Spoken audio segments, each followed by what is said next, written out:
بسم اللہ الرحمن الرحیم۔ السلام علیکم۔ الٹرا ساؤنڈ کروانے جب ڈاکٹر کے کمرے میں داخل ہوئی تو دل کے زور زور سے دھڑکنے کی آواز میری سماعت سے ایسے ٹکرا رہی تھی جیسے دل میرے کانوں کا ہی حصہ ہو۔ آج غالباً معلوم ہو جائے گا کہ میرے بطن میں لڑکا ہے یا لڑکی، میں نے دل ہی دل میں سوچا۔ ڈاکٹر نے مجھے لیٹنے کا کہا اور خود مشین آن کر کے الٹرا ساؤنڈ کرتے ہوئے مجھ سے سوالات کرنے لگی، یہ جانتے ہوئے بھی کہ آج کل ڈاکٹر بچے کا جینڈر بتانے سے گریز کرتے ہیں۔ میں نے پھر بھی ڈاکٹر سے کہا، پلیز مجھے بتا دیجیے گا کہ بیٹا ہے یا بیٹی، تاکہ میں چیزوں کی خریداری اسی مناسبت سے کروں۔ ویسے بھی ڈیلیوری میں صرف 1 ماہ ہی رہ گیا ہے۔ ڈاکٹر نے اپنے پیشہ ورانہ انداز میں کہا، ہماری پالیسی نہیں جینڈر بتانے کی۔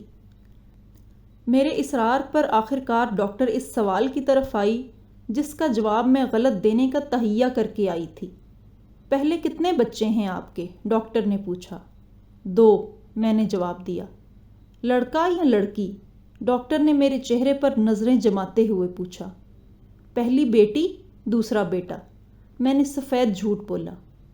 چلو پھر تو مبارک ہو، اس بار بیٹی ہے۔ یہ جو باری والا سسٹم ہے نا، ٹھیک رہتا ہے یہ۔ ڈاکٹر نہ جانے کیا کیا بولے جا رہی تھی، لیکن مجھے کچھ سنائی نہیں دے رہا تھا۔ دماغ ایک دم سن اور کانوں میں سوائے سائیں سائیں کوئی اور آواز نہیں آ رہی تھی۔ میری آنکھوں سے آنسو خود بخود بہنا شروع ہو گئے اور میں یکدم زاروں کی طرح رونے لگی۔ ڈاکٹر نے گھبرا کر باہر بیٹھی میری امی کو کمرے میں بلایا۔ امی نے ڈاکٹر کو اصل حقیقت بتائی کہ میں 2 بیٹیوں کی ماں ہوں اور یہ میرا تیسرا حمل ہے۔ ڈاکٹر مجھے سمجھانے کی کوشش کرنے لگی، لیکن اس وقت ہر نصیحت زہر لگ رہی تھی۔ امی سیدھا مجھے اپنے گھر لے آئیں کیونکہ میں نے رو رو کے خود کو نڈھال کر لیا تھا۔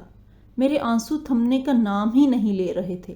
اس وقت دل چاہا کہ میں دنیا کا سامنا کرنے سے پہلے ہی خود کو مار لوں۔ میں پہلے ہی 2 بیٹیوں کی پیدائش پر لوگوں کی ترس بھری نگاہیں اور تسلی آمیز جملے نہیں بھولی تھی، اور اب پھر سے 19 سال کی عمر میں جب پہلی بار مجھے پتہ لگا کہ میں ماں بننے جا رہی ہوں تو اس بات کا قطعی ادراک نہ تھا کہ بیٹا یا بیٹی میں کوئی فرق روا رکھا جاتا ہے۔ اس وقت تو صرف یہی اہم سمجھا تھا کہ ماں بننا ضروری ہے، ورنہ لڑکی کو بانجھ کا لقب ملتے دیر نہیں لگتی۔ اس سے قطع نظر کہ کوکھ میں کس جنس کا وجود ہے، ماں بچے کو 9 ماہ پیٹ میں رکھتی ہے، درد سہتی ہے۔ پہلی 2 بیٹیوں کی پیدائش پر ہی احساس ہو گیا تھا کہ اس سماج میں بیٹی ہونے پر کس طرح کا سرد رد عمل اپنایا جاتا ہے۔ چونکہ ہمارے سماج میں بیٹی ہونا ایک دوش ہے، اس لیے سارا دوش عورت کے سر تھوپ دیا جاتا ہے، کیونکہ بیٹیاں پیدا کرنا ایسا ہی ہے کہ جیسے کوئی روایت توڑنے کا جرم سرزد ہوا ہو، جبکہ سائنس ثابت کر چکی ہے کہ جنس کا تعین عورت نہیں بلکہ مرد کے ذمے ہوتا ہے۔ عورت کو ہر مرحلے پر ایک نئے امتحان سے گزرنا ہے۔ شادی نہ ہو تو مسئلہ، ہو جائے تو بچہ جلدی کیوں نہیں ہو رہا، لڑکی ہو تو اولاد نرینہ کی خواہش کہ نسل قائم رہے، اور اگر لڑکی نہ ہو تو یہ گلہ کہ بیٹی نہ ہونے سے گھر میں رونق نہیں۔ یہ تمام ایسی ناجائز روایات اور توقعات ہیں جو اس سماج نے عورت سے وابستہ کی ہوئی ہیں۔ میرے ساتھ بھی ایسا ہی ہوا۔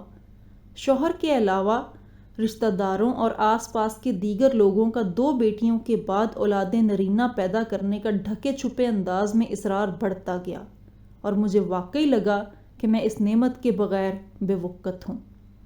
خدا کی قدرت دیکھیے کہ ہمارے گھریلو کاموں میں ہاتھ بٹانے والی ماسی بھی مجھے بیٹے کے فوائد گنوانے سے باز نہ رہتی تھی، جبکہ جس کے خود 2 جوان لڑکے دن بھر گھر کی چارپائیاں توڑتے، ماں کی کمائی کھانے اور پیسے نہ ملنے پر اپنی ہی ماں کی دھنائی کرنے میں کوئی کمی نہیں کرتے تھے۔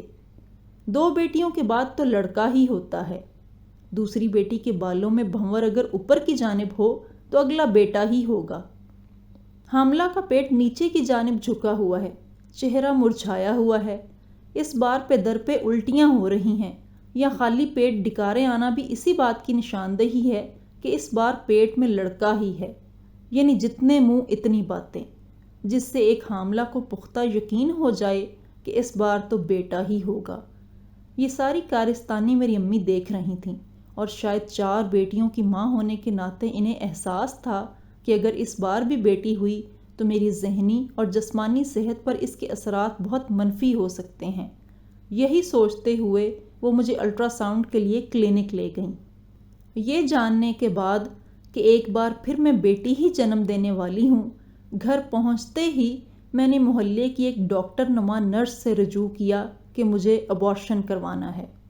حمل کے 8ویں ماہ ایسا کرنا اپنی اور ہونے والی جان پر سراسر ظلم تھا، لیکن میں نے اس ڈاکٹر سے حمل ضائع کرنے کے 4 انجیکشن لگوائے اور جو کچھ ٹوٹکے جن سے حمل ضائع ہونے کا خدشہ ہو سوچے سمجھے بنا کرنے لگ۔ باورچی خانے کے ٹاپ پر چڑھ کر چھلانگیں لگاتی، تیز قدموں سے سیڑھیاں اترتی چڑھتی، ایسی ایکسرسائزز کرتی جو حاملہ کے لیے ممنوع تھیں، لیکن ساری تدابیر بے سود رہیں۔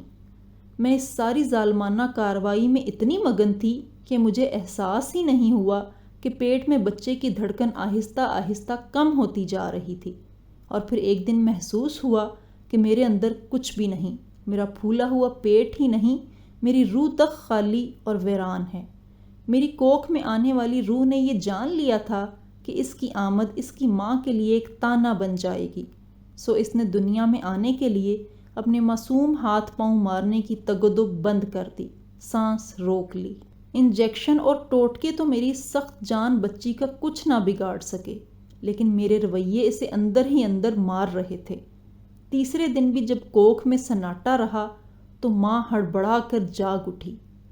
اس وقت نہ دنیا کے تانوں کی فکر تھی، نہ بے وقتی کی پرواہ، صرف ایک ماں کے آنسو تھے کہ کہیں اس کی کوکھ نہ اجڑ جائے۔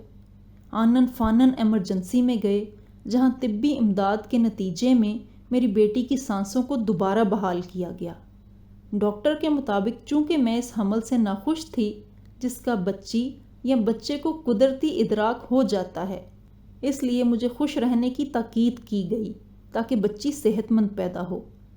قدرت کا احسان کہ میری بیٹی پر ان انجیکشن اور ٹوٹکوں کا کوئی اثر نہ ہوا اور وہ مکمل صحت مند پیدا ہوئی۔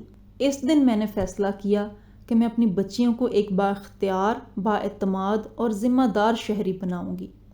دنیا کیا کہے گی، اس جیسی خرافات سے نکل کر وہ اپنے لیے خود راہیں تلاش کریں۔ تمام رشتہ داروں کی مخالفت کے باوجود 16 برس کی عمر میں بڑی بیٹی کو ہائی اسکول اسکالرشپ پر امریکہ بھیجا۔ اس کے بعد مڑ کر نہیں دیکھا کیونکہ راہ ہموار کر لی تھی۔ تینوں بچیوں کو اسکول کے بعد بیرون ملک بھیجنا ان کے اعتماد کو جلا بخشنا تھا۔ آج میری تینوں بیٹیاں سیاسی، سماجی اور ادبی شعور سے مزین ہونے کے ساتھ ساتھ برسرِ روزگار بھی ہیں۔ میری وہ بچی جس کو اس وقت میں بیٹے کی صورت میں دیکھنا چاہتی تھی، آج میں بلا تامل اور فخر سے کہتی ہوں کہ شکر ہے قدرت نے مجھے بیٹی سے ہی نوازا۔ آج وہ کینیڈا میں زیر تعلیم ہے اور اپنے اخراجات خود اٹھانے کے لیے ملازمت بھی کر رہی ہے۔ تینوں بیٹیاں ہمارا فخر ہیں۔ میری بیٹیوں کی تعلیم و تربیت میں ان کے والد کا حصہ مجھ سے کہیں زیادہ ہے۔ ہمارے سماج پر یہ ایک سوالیہ نشان ہے کہ ہم بیٹوں کو بیٹیوں پر کیوں فوقیت دیتے ہیں، جبکہ اب ہر شعبے میں عورت مرد کے مقابل نظر آتی ہے۔ میں زندگی میں بہت سی عورتوں سے ملتی ہوں، اسکولوں، کالجوں، یونیورسٹیوں، بازاروں اور دفتروں میں، بوڑھی خواتین سے جوان عورتوں اور بچیوں تک سب کو دیکھ کر اکثر خیال آتا ہے کہ ان سب کے وجود سے یہ سماج منکر ہے، ان کی پیدائش پر نوحہ کناں ہے۔ سوچتی ہوں کہ ان کے جنم پر کیسا کیسا ماتم ہوا ہوگا، کتنے دل خوف سے کانپے ہوں گے، کتنے تانے سینوں کو چھلنی کر گئے ہوں گے۔ کیا خوف ان کی پیدائش پر مسلط ہوا ہوگا؟ لیکن یاد رکھیں، عورتوں کے وجود سے انکار کرنے والے نہیں جانتے کہ یہی بچیاں آنے والے وقت کا حوالہ ہوں گی، ایک نئے دور کا اجالا ہوں گی۔